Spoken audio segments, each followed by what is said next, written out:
Bonjour, ici Claudine Chauveau-Tardif, bienvenue aux Nouvelles locales.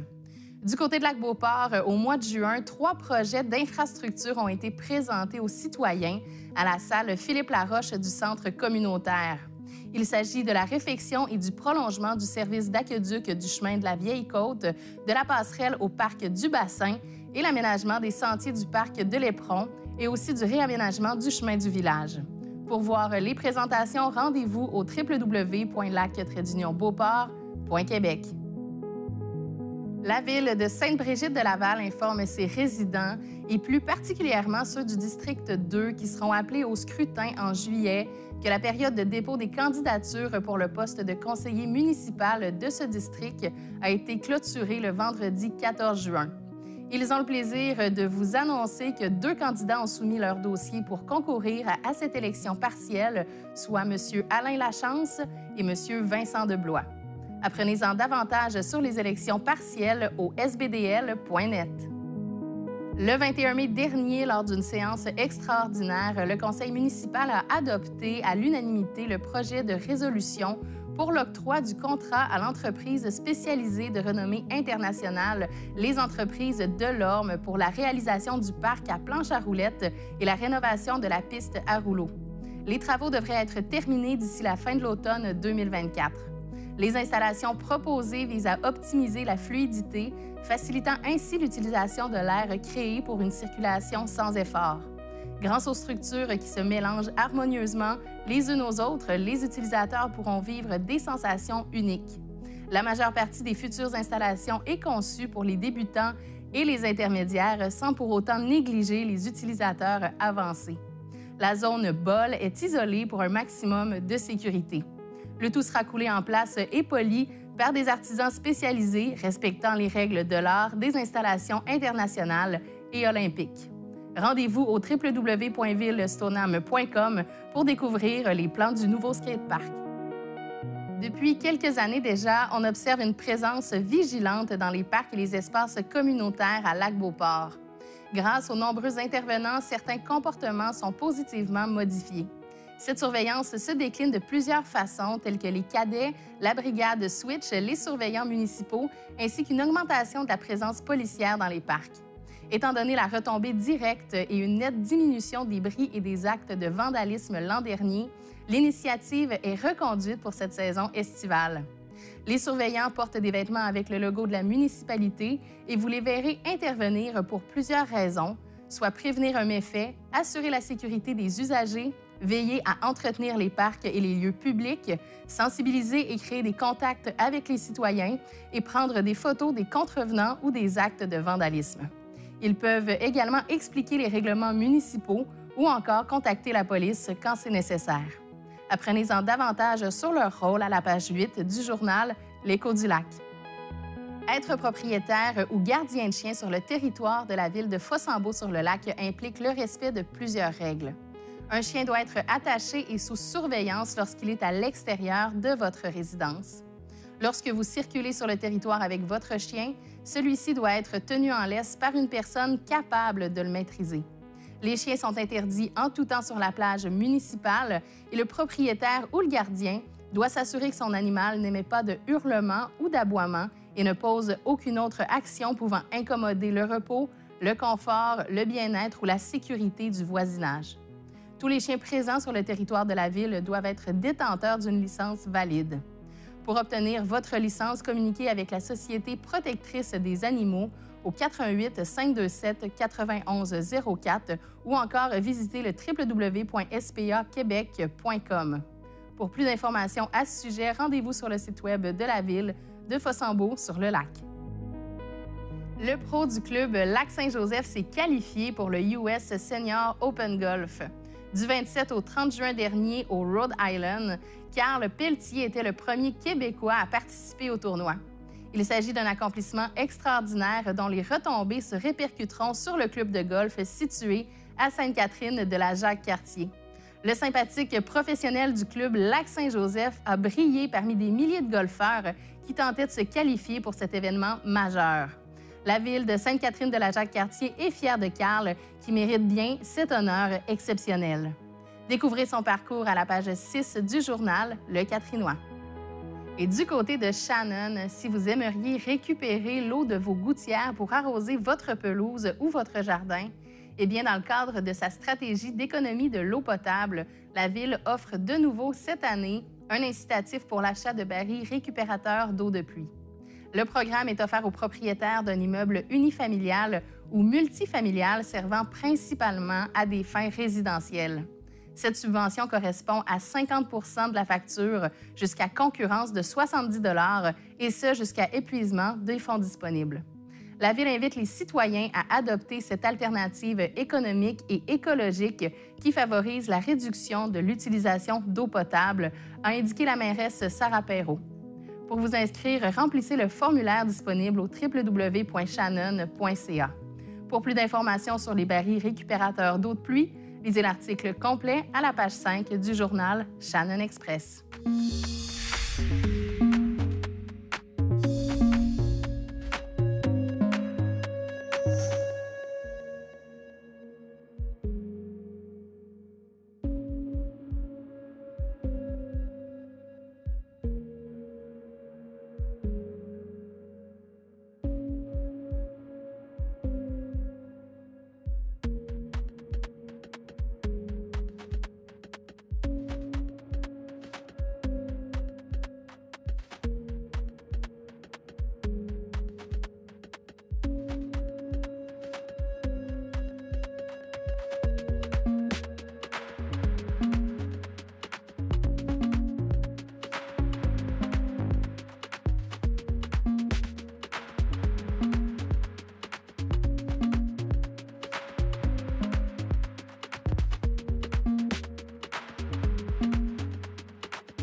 Cette semaine, on vous propose 3 annonces du babillard de ccap.tv. D'abord, l'espace festif de Sainte-Brigitte de Laval présente une soirée gratuite de spectacle rock. Le groupe Black Madness rendra hommage à Ozzy Osbourne et à l'œuvre de Black Sabbath. Un rendez-vous à ne pas manquer le 6 juillet à l'espace festif. Ensuite, Action Transition vous invite en nature pour découvrir et en apprendre sur les reptiles et les amphibiens. Le 9 juillet à 9h30, vous partirez dans les sentiers du parc du Mont-Wright afin d'ouvrir l'œil sur les multiples habitats de la faune. Il est même possible de faire un pique-nique sur place après l'activité. Les billets sont disponibles sur le site web d'Action Transition. Et finalement, le comptoir d'entraide situé au 45 rue Verrette sera ouvert tous les lundis de 15h à 19h. Cependant, le magasin sera fermé les mercredis après-midi du 26 juin au 21 août. Les demandes d'aide alimentaire ou autres seront acceptées en tout temps en composant le 88 841 06 80. C'est ce qui conclut l'émission du 2 juillet. À la semaine prochaine.